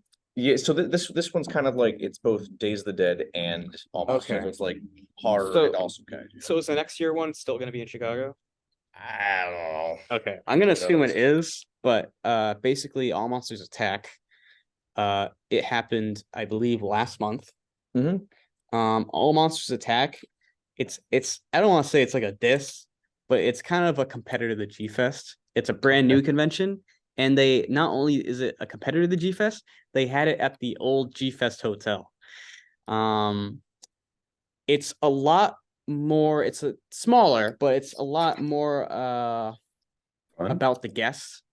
Okay. And it has like it just kills G Fest guest list, like just It- blows it it out of the did, water. Yeah. And I think there's definitely a possibility that they would love to have like more American of more of an American Godzilla appearance, at least. Because it somewhere. wasn't just kaiju too. They had some guests from Mandalorian and the Book of Boba Fett, Power Rangers as well. So it's not just strictly kaiju. Right. Okay. But yeah, I can definitely put in a good word with the guy I know. We can see about getting there next year or something at the Well, one of the next thank you, shows. Nick. If you would like to do that, I would appreciate it. Thank you very Yeah, much. absolutely. Of course. And I'll be at Heroes of Japan Fest, I think, in Oh, August. yeah, that's the one that I met in that's the one where I met TJ. That's Japan World Hero. No, Japan Heroes. I think it's Japan just called. Heroes. Okay. Okay. Oh no. I'm thinking of the Japanese event I went to. No, yeah, Japan Heroes, I think it's Yeah. called in was it? It's not Sacramento. It's near it's in LA, right? Well, I think the one I'm supposed to do is in Pasadena. Pasadena, yes, that's the one I'm thinking of. I went there a few years ago. I used to live in LA. So and you're in LA too, right? That is correct. Yes. Okay, cool. But you used to live in New York, I I assume. used to live in New York City. Absolutely. Awesome. Yeah. Cool. Yeah, Pasadena, that convention. I also heard that there is your buddy on Kaiju United broke news about another convention. Yeah, so that's I think it's called Super G. It's in Canada. And the guy that's running that told me personally that they're trying to get representation for 98 there. Oh, okay, well, I'll. And if Kurt doesn't know about it, I assume they got someone else. Well, I mean, they're But still maybe- in the earlier Yeah, stage. yeah, I think like they only just announced the convention. Right. like 3 days ago or something. Right. So anyway, point is, we need Kurt. We need Kurt. Fuck Mark Hamill. Fuck those Jeez. guys. We need Kurt. Tell me how you really feel, Chris. Dude, God. okay. Who did Mark Hamill play? Joker, the Luke Skywalker. Kurt played Godzilla. You really struggle. Okay, but do you know what I mean though? Like, okay, that was a joke, but do you know what I mean? Like, I mean, Kurt played like one of the most famous fictional characters of all time. Are you saying Joker and Luke Skywalker are not? They are. No, they are. They are. But of all time. I'm sorry. Do they have a star on the Hollywood Walk of Fame? I don't know. Maybe. They don't. There's only I think like less than 5 fictional characters in like Oh, Hollywood. the fictional characters. I don't know. Yeah, but they're- Hamill probably. Kermit has one. Big Bird has one. Mhm. Mickey Mouse might have one. I'd be shocked if he didn't. Yeah. And then there's another one. But I guess I'm getting too ahead of myself. But point is, fuck those other guys. Godzilla has one. Yes, and I've seen it. It's not too far from Man's Chinese. Yeah, it's actually right in front of it. And you know, as a kid, you think of Hollywood as this like beautiful, amazing place. You know, when I saw the Godzilla star, there was a few cigarettes next to it. When I saw the Bryan Cranston star, there was some marker all over it. Yeah. But you know, it's there. It's you know, it's just you know, Godzilla is one of those characters with invincible longevity. people, I mean, I have no doubt that there will be more Godzilla content in the future. And actually, now that I think about it, I actually do remember the question I was going to ask earlier. Would you return the play as Godzilla ever? Sure, absolutely. I think that would be a hoot. I would love to. Dude, they should make the Godzilla Spider-Verse movie. Just get everyone back. And I'm before we getting go, tired, that's- as you can tell. that's Super G in Canada is a show that might be happening. I believe. Let me bring it up real quick. Right. I know it's on Kaiju United. Yeah. They were the ones who broke the news, I believe. The Alex Jones of the Kaiju News Enterprise. Just kidding, Jacob Lingo. We're joking. Super G, the new Right. Canadian Kaiju convention experience. Right. Do they have a location where they're going to do this? I don't think it's that Probably. far from the border. I think it's somewhere like kind of above the Midwest. Ontario? Windsor, Ontario. Windsor, Okay, yeah. so that's more on our end actually, isn't it? Wait, isn't this the one that you're going to be at, Kurt? Well, if I'm not mistaken, I'm going to be Winnipeg. I'm going to be in Winnipeg, Hold on a second. I gotta. which is near Detroit. So not Canada. Well, I mean, No, it says Canada, Godzilla but- 98 to visit Windsor. Kurt Carley to make the first ever Canadian convention experience. I'm pretty sure that's you. Yeah. So that's Super G. Is that That is, I guess Super G We did it, guys. and the Northern National Collection Convention are kind of the okay? same. It's just I've never heard it described as Super G. It's always been the Northern National Convention. Yeah, I don't. We'd like to Okay. announce on the No Croissant podcast that our petition has worked. We got Right. Kurt out of We did it. convention, guys. Yeah. We Thank did you. it, Reddit. Thank you so much. Awesome. Okay. Got that settled. Okay, so Tic Tac. that's where is that in Ontario? Windsor. Where the hell is that? I don't know, Canada. It's right across the way from Detroit Where's Detroit? in Michigan. Michigan's in Canada? No, Oh, it's on the border. okay. I see now. Someone failed geography in high school.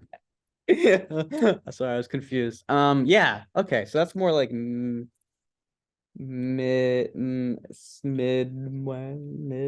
I think east. end of September. Okay. Maybe we'll have to go. On a personal level, this is like my love letter to this film and everyone that worked on it, really. So, you know, I don't do it for like the money or anything. I just do it for the love of the movie. Love the So Right. it's Well, yeah. okay. Okay. Well, I guess that's it then, right? Yeah, Is there of course. anything you want to, shill for us while you're on here, Of Kurt? course. I'll be at in Winnipeg in September, signing autographs. I'll be at the Heroes of Japan show in Pasadena Awesome. in August. I'm shooting a movie. I'm supposed to be shooting a movie next month that I can't talk about. Blah blah blah. And you can check me out in a movie called Crabs. I think it's on Apple TV and other streaming services. It's a fun movie where I play another kind of creature. The name of the movie is Crabs. I'll give you a guess what kind of creature I play. Giant spider. Zebra. Yeah. Cold, very cold. Keep going. But that's what's on tap for me right now. Awesome. All right, cool. Well, like I said, it's just an absolute honor to have Godzilla himself on the show. And, you know, other people might not see it, but I see you right up in the ranks with all the other people that were lucky enough to don the Godzilla suit on film. Well, thank you very much. Your It's work very is kind. appreciated for an entire generation of kids, and not even just like Godzilla fans, like just everyone that saw that movie and loved it and came out loving it. So Okay. Thank you. Okay, guys. Well, thanks a lot, and stay in touch. And if I have any other Godzilla related stuff, I'll contact you. And if you All right. want to chat again, please hit me up. I'd love to talk to you. Of course, of course. All And right, maybe I'll cool. see you at a convention. Oh, Fingers we hope crossed. so. Fingers crossed. Maybe we can do a live show. Yeah. There All right, we go. Cool. Kurt. It was a pleasure. We'll let you have a good night. All right, Thank cool. you very much. Have a great night, guys. Tell Nick I You said too. bye. Will Awesome. do. No problem.